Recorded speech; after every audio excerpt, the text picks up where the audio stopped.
Hello everybody and welcome to our Brain Sport inspired shoe series workout number 2. This one is focused on our lower body. Number 1 was focused on our upper body, but both workouts are grounded in our fundamental human movements: pushing, pulling, hinging, and squatting. All of these fundamental human movements we want to work on in this setting so that the quality of movement we do in the rest of our life improves. Get out a pair of shoes and let's get started.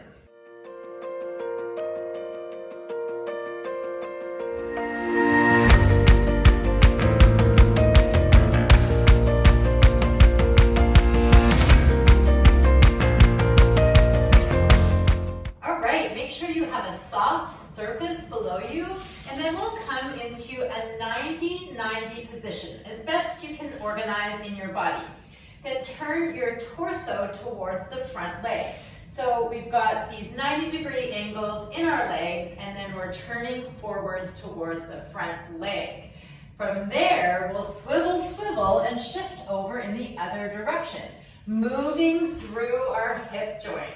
The next warm-up drill is for our hip flexor and psoas area, opening up in this area here, preparing our lunge pattern and checking out what tool we should use for the lunge portion of this workout. We're doing lunges. From here, I want you to hinge back and then reach down for those shoes. You're gonna feel like you wanna reach in front, but they're gonna be way back if they're in line with your heels. Then find that shoe string, your 2 shoes, and lift up in your deadlift or hip hinge.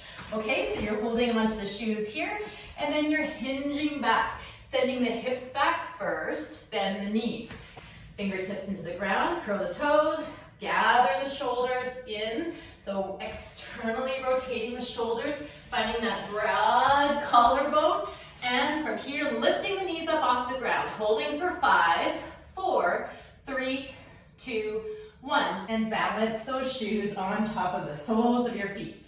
Then see if you can straighten your legs all the way to straight, back is flat, core is engaged. So again, some more core awareness here as we do a leg press with our shoes. And I lied, we're gonna do one last thing as we bring our legs out in front. See if you can hold your core and hold your shoes on your feet. See how far you can go without dropping your shoes. Come up, lighting up the core here, not letting your low back arch. Okay, second move. I've got 2 options for you in this move. Both are awesome. If you've got knee issues, I'd recommend option number 1. You're simply gonna come into that wide leg deadlift stance that we've already prepped today. Hinge at the hips and bring your arms back into a nice hip hinge position.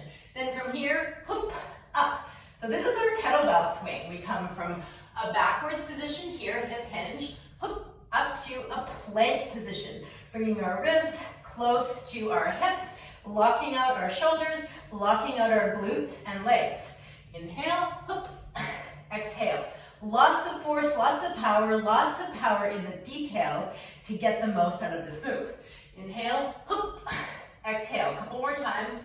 Inhale, whoop, exhale. The next move is our squat. We have a narrow stance squat and a wide stance.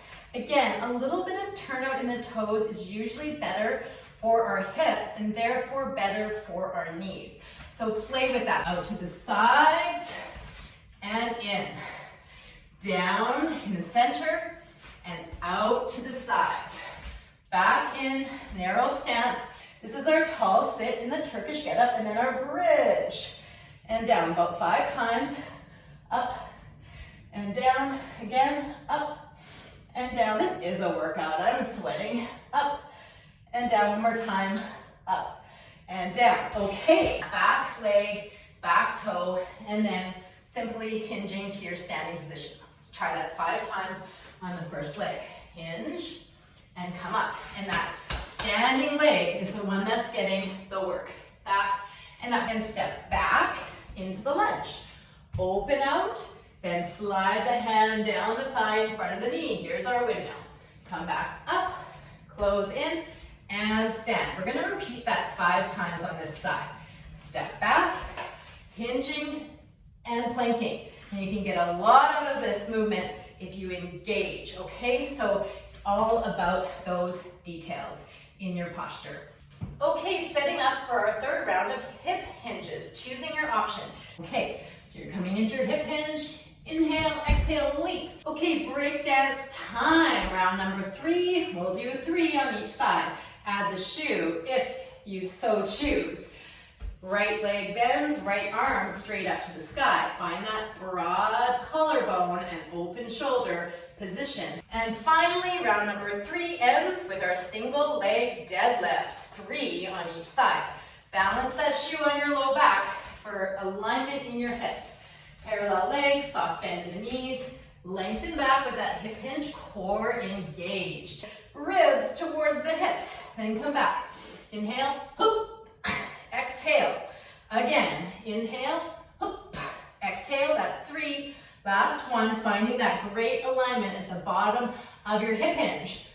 And come up. Break dance move time, shoe or no shoe. You know, try it without a shoe if you've been using your shoe this whole time. Circuit number 5. This is our final circuit of the day. And in Strong First, we like to say, last one, best one. This helps us keep the quality as we go along and not sacrifice the quality of our movement as we get tired. That's why I'm going to do just one of each of these moves on each side, starting with our lunge. Finding that shoe position, tap the free leg, step back, open up, hinge, back up, close, and a perfect lunge to standing. Switching to the other side, here we go. Step back, open, hinge, up, close, and stand. Lunges are done for the day. Let's move on to the next move. Final breakdance move of the day. Straighten your right arm, bend your right leg, straighten your left leg, and open out your left arm, swiveling your fingertips so you're squishing a bug below your hand. Then bridge, open windmill position, bridge, sit, check out where your hips are, check out where your wrist, elbow, shoulder is. Are you in a great alignment with both sitting bones grounded? I hope so. This is our tall sit of our Turkish get-up. Let's go to the other side. Find that balance. I am struggling with this shoe on this hand today. Finding that neutral wrist, tall sit position. Make sure to flex that right toe towards the face. It makes a difference later on. We come up, we sweep under, and check out, where did your knee land? Did it land forwards? Make sure you really work it back towards that wrist. Sometimes it's a little tricky. Then from the windmill, we come back to our bridge, sit down on the line, and check out where your hips landed. Check out, ooh, my arm was quite a bit forward, so we want to find that nice stacking of the joints, wrist over elbow, elbow over shoulder, and both hip bones grounded towards the floor as best you can. This is our tall sit and our second to last move in this circuit. Keep returning back to this workout. Tweak it so that it meets your needs and challenges you appropriately. Okay, so listening to your body, how you feel the next day, how you feel during the workout itself, you should feel energized and still have gas in the tank for all the other things you need to do today, like shovel the snow. First, we'll come onto our belly and bring your elbows below your shoulders. Plant your hands down like a sphinx. And then we're grounding our hips down as we lift our turtle head out of its shell, finding that length in the spine. Tops of the feet, shoelace side of the foot onto the ground, lengthening upwards in this extended posture. Then we'll come to seated. You might sit up on that sweater, getting a little bit of hip height, feet together, either close or narrow, finding your shins, maybe your ankles, maybe your toes as we sit up nice and tall. Inhale, and then we'll round forwards, curling in, turtle into its shell. Breathing here for 5 breaths. Breathing for 5. We'll just interlace the fingers, press the palms to the ceiling, and then come up onto our knees. One last stretch for the quads and a bit of a back bend, squeezing through the glutes, looking up to the ceiling. Deep breath in. Exhale, one more time. And coming down from there. Have a great day, and I'll see you next time.